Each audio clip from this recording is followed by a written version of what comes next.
नमस्ते दोस्तों, good morning. आप सब लोग बहुत अच्छे से होंगे और आज की एक कहानी आपके जीवन के लिए एक नया गुरु मंत्र ला रही, जो हम सब जानते भी हैं, लेकिन फिर भी इसे कहानी के माध्यम से समझते हैं, एक अच्छी चीज समझते हैं और लाइफ में उसे उतारने की जरूर कोशिश करते हैं।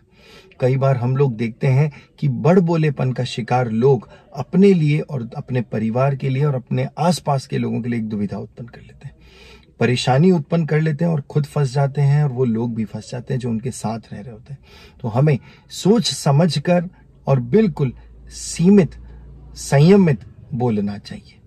जहां दोस्तों के बीच हो वहां आप दिल खोल कर बोलिए, लेकिन बोले ऐसी बात कि किसी का दिल ना दुखे, चाहे वो कितनी सही क्यों ना हो।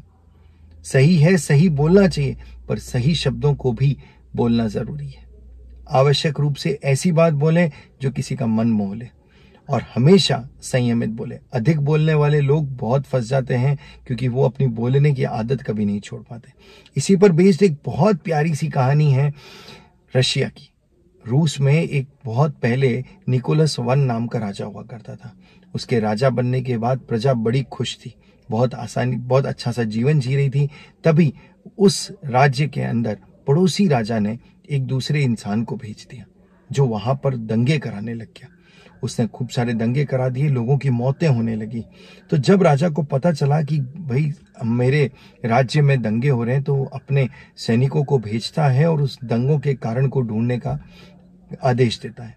वो दंगों का कारण ढूंढकर एक आदमी को ढूंढ कर लाते हैं जो उसका चीफ हुआ करता था, उसे ढूंढ के लाते हैं। क्योंकि निकोलस बहुत अच्छा राजा था, तो वो हाथों हाथ सभी लोगों को बचाने के लिए आदेश दे देता है कि इस चीफ को, इसको हाथों हाथ फांसी लगा दी जाए। जब उसको फांसी के लिए ले जाया गया और जब जैसे ही उसे फांसी लगने वाली थी तो उसके फांसी का फंदा टूट गया और आदमी गिर गया नीचे।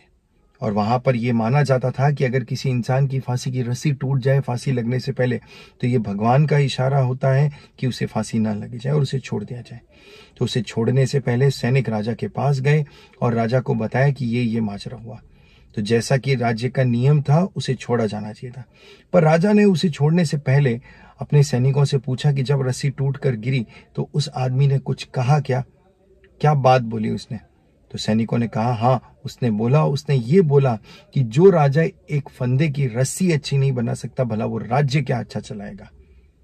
जबकि ये उसे बोलने की जरूरत नहीं थी, वो बच चुका था और वो आराम से वहां से जा सकता था, लेकिन क्योंकि वो अपने बड़ बोलेपन का शिकार था, उसने ऐसा बोला।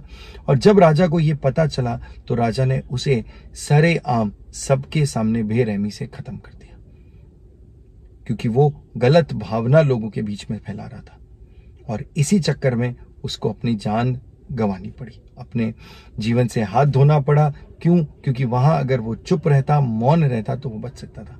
तो हमेशा संयमित बोले और ऐसा बोले कि सबका मन मोह ले। ये थी आज की धीरज की वाणी। धन्यवाद, थैंक यू, टेक केयर।